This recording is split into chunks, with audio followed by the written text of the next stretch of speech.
L'Union 71, number 71, Patrice Brisebois.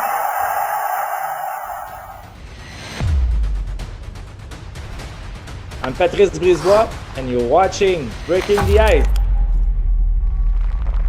Thank you so much for taking the time to speak with us today. The pleasure. This is our show, Breaking the Ice, and you're our first guest. No way. Yeah. I'm honored. Thank you. So how have you been?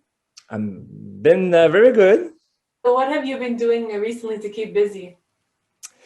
A lot of things. So I'm still working out. That's for sure. 4 or 5 days a week. I like to eat, so I don't want to get fat. So and my girlfriend, she's an amazing cook, so I have to be careful. And I like to eat, like I said, and I have a few business. I own now a tire mechanic garage. So that's part one. I have a real estate project in Montreal. So that keep myself busy for sure. And you've been recently connecting with your old players as well through a podcast. Can you tell us about that? Yeah, that's very fun. To be honest with you, the Canadien approached me to if I want to do the podcast, and I say yes right away because it's a great way to reconnect with my old teammates, and we were doing some amazing interview. To be honest with you. Within Sheldon Surrey, he really opened up about his drug addict and stuff like that, and that was really really nice about him. And we had Alex Kovalev. I did Chris Chilios, Maxime Lapierre. So we're doing English and French, and it was a lot of fun. Now, speaking about connecting with your old players, on March 11th, it was actually the 25th anniversary of the closing of the Montreal Forum. And you've had so many amazing memories from there. So looking back, what are some of your most memorable moments? It's hard to say one thing because, you know what, the Forum was an amazing place to play. The first time I played the Forum, I was midget AAA for an all-star game. And that was like a dream come true to play at the Forum because we all know it's the temple of hockey, and it was an amazing feeling to just touch the ice and you look the stands and like I'm really like playing at the Forum. And after that, I get drafted by Montreal at 18 years old. So my first training camp was there. The first time I walked into the Forum for my first training camp. Face to face with Jean Béliveau, and Mr. Béliveau said, "You the new kid? You just got drafted." I said, "Yes." Mr. Béliveau said, "You know what? Work hard, and everything's gonna be fine." That was from Jean Béliveau. It's something amazing. So, but the best memories, the Stanley Cup in '93 it's hard to forget. I realized a dream as a young kid, as a young hockey player.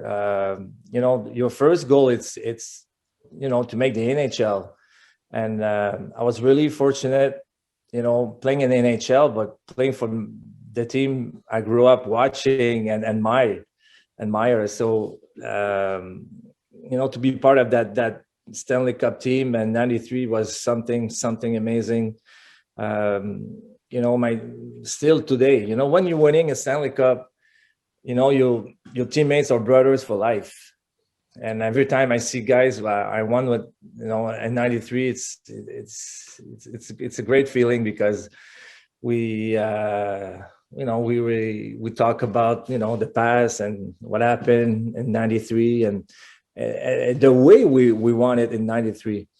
We lost the first two games against Quebec, and we came back, win 4 in a row, and we won 10 overtime, and Patrick was unbelievable. He was our key player, and in every series, and what I like about that team is like we don't care who scored the goals, or we just, that was a team effort. Everybody contribute to that Stanley Cup, and that's why it's still amazing today. And a lot of people remember that Stanley Cup.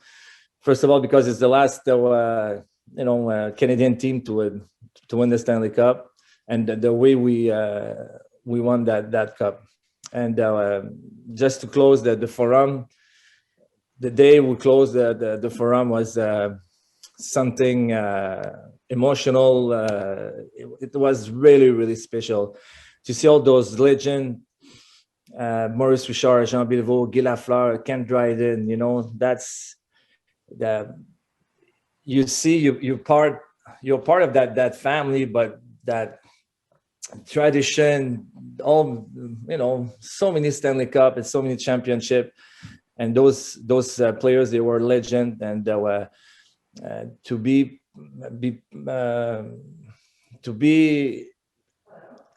there and live that night, it was that was amazing, and a great memories for sure. When you're a young kid, you're watching the Montreal Canadien, and you're just working hard and try to improve, but you're dreaming about the NHL. And in 1986, to be honest with you, I went to the Stanley Cup parade. I skipped school and I went to the Stanley Cup parade. Never tell my parents. I said, I can't miss that. And a few years after, get drafted, and after that, make the team. And now that's me winning the Stanley Cup and playing with those guys, with Patrick Wood and Carbo and Denis Savard, Kirk Muller, Vincent D'Anfous. We have such a great team and great teammates. And that's why it's, as a player, you work hard and you want to make it. And the day you make it, now you say, the next goal is to win the Stanley Cup. And I was 22 years old. I was the youngest player on the team. And, I won the Stanley Cup at 22 years old. I won two gold medal at the World Junior Championship. And I'm like, hey, I'm going to win like 5, 6, 7 Stanley Cup. I'm a winner. And you know what? That never happened after. That's sad, but that proved how it's hard to win the Stanley Cup. It's quite a process to become a Montreal Canadien. You have to get drafted and make sure you're on the team. So where was the moment for you where you felt like you had finally made it? Well, I finally made it when, you major AAA, you're one of the top prospect, and major junior, same thing. And I think when you get, I got drafted, it's like, okay, now that's very serious. And, but it's only one step. So many players, they got drafted, but they never make it. So you have to, still work hard, because it's so many players, and it's all the pyramid. More you're going up, it's, you have to be really, really good to make the NHL. You're the 700 best players in the world, and everybody want to play in the NHL. So you have to be very, very talented, but talent is not enough. You need the work ethic. You need the details in the game, and on the ice is one thing, but in the gym, that's another thing. I play with players that were so talented as hockey player, but the work ethic, they were not that good, because they hate doing, going in the gym and doing weights and getting stronger and try to be faster. So those guys, maybe they play 2, 3, 4 years, and after that was it. And what are some tricks to help you deal with the pressure that you're facing when you're trying to make it? You always say you have to control what you can control. Your work ethic, gym, on the ice, doing video, like I said before, the details in the game. And because if you try to do too much and think about too many things, it's not going to work. It's not going to work. So control what you can control, do your best, work hard. And you know what? I always say, have fun. Having fun, because it's still a game, it's still a sport, it's still a game.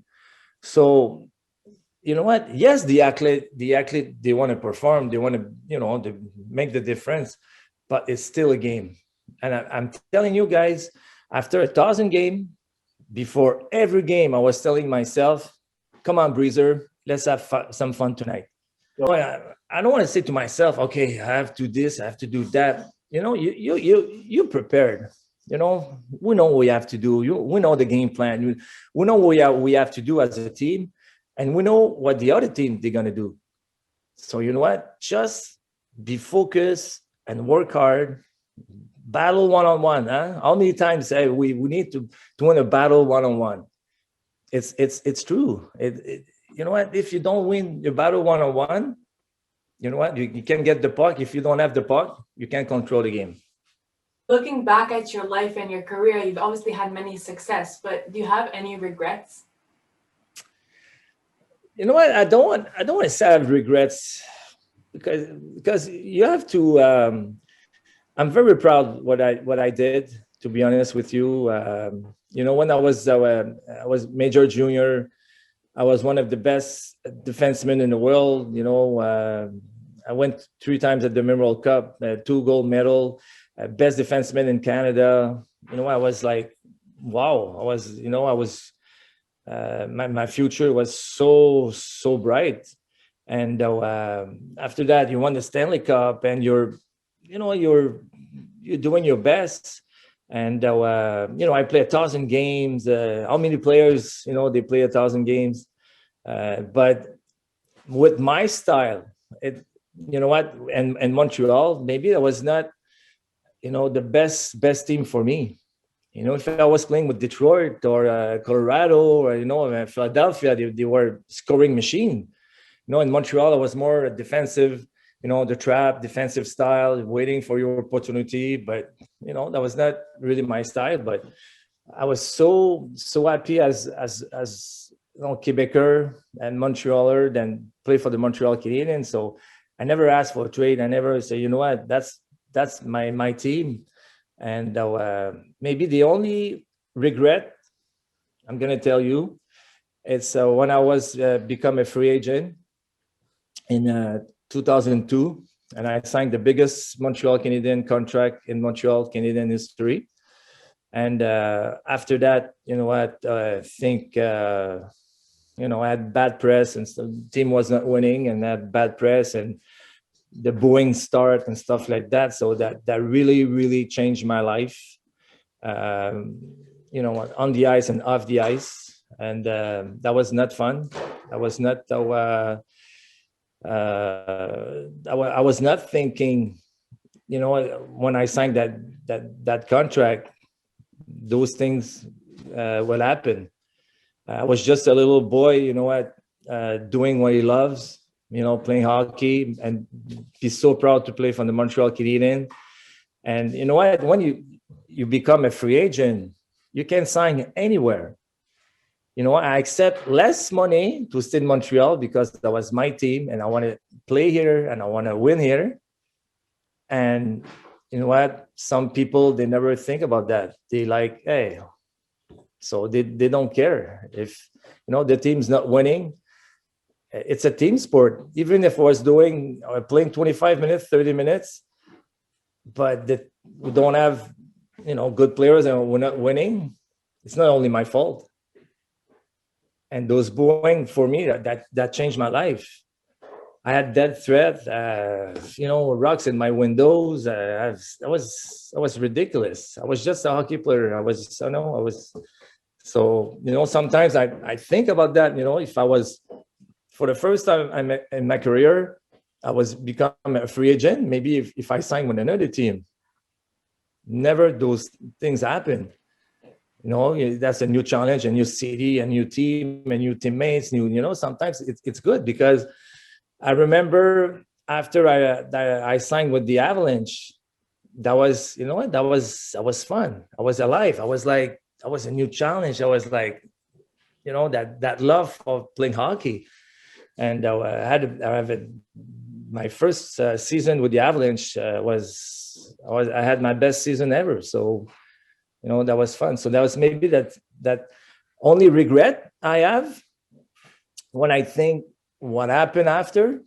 But on the other side, I was happy I made that decision, because Montreal Canadien, that was my team, and that was one of my dream and a goal to play all my career with the Montreal Canadien.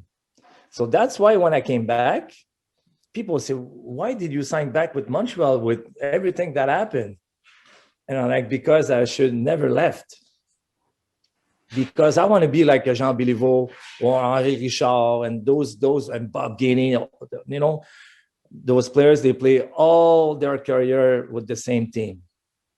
And that was really, really important for me. But unfortunately, it didn't happen. But that's why I came back and I finished as a Montreal Canadien player.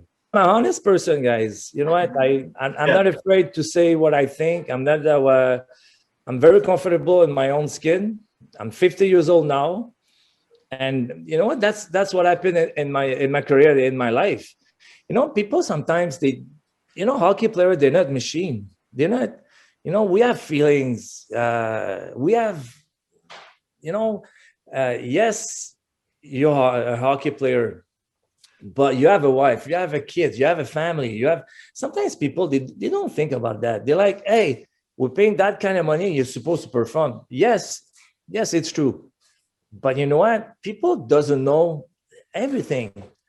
What happened in your life with your wife, and it's so many things that can happen. And sometimes some guys, they less, I don't want to say less stronger mentally, but they just they affect more, with those things. Some players, it's game day, it's they focus, and after that they deal with the rest. But some guys, it's not easy, and people or the media, they don't think about that.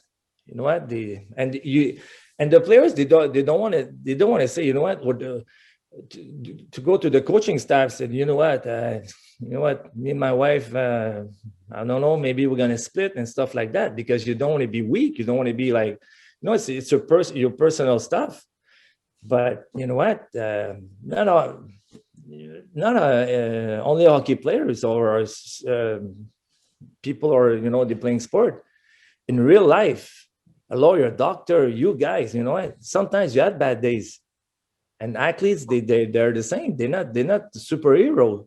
They're human being. They're not machines. So, but because of the money they make, you know what? You have to perform every night. I agree, but sometimes you understand they're not machine. They're just a human being. They're playing what they do, and they love playing hockey. I think so many young children have a dream of playing in the NHL, a dream similar to yours. So what advice do you have for aspiring hockey players? You know what? Work. And always believe in yourself. I remember when I started, I was not the biggest. I was tall, I was 6'2", but I was not the biggest. And 25, 30 years ago, people, they were saying, oh, he's not that strong, he's not that big. Yeah, he's tall, but they always telling you, no, so you have to believe in yourself. So, you know what? I know I can do it. Because if you don't say that, who's going to say that to you? So your confidence have to be top. And same thing with small players. I played with, with players that were so good, but they were maybe 5'8", 5'9", and they never make it because they were too small. And look today, Johnny Gaudreau, so many small players. They're so talented, vision, hands, shooting, they like. And you know what? The game changed. The game changed for the best. Now it's really the skilled players. If you're skilled players, you can play in NHL.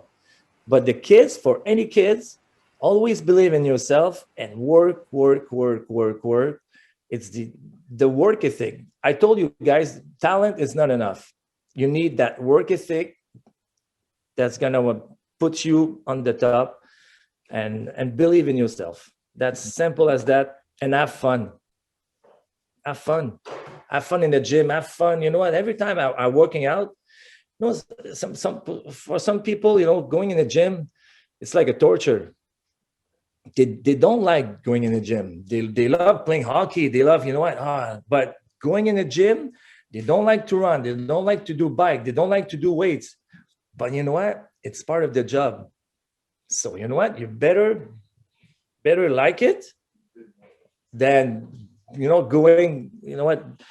And instead of say, oh, you know, have that right away in your mental, say, you know what? Oh, I hate that. Oh, no. You know what? I love it. It's for my best. I'm going to go stronger, faster. And that's going to help you to make it to the NHL. Well, Patrice, I just want to thank you so much again for taking the time to speak with us today, and I wish you all the continued success in your project. Guys, thank you to inviting me as your first guest, and that was really fun. And good luck for your future.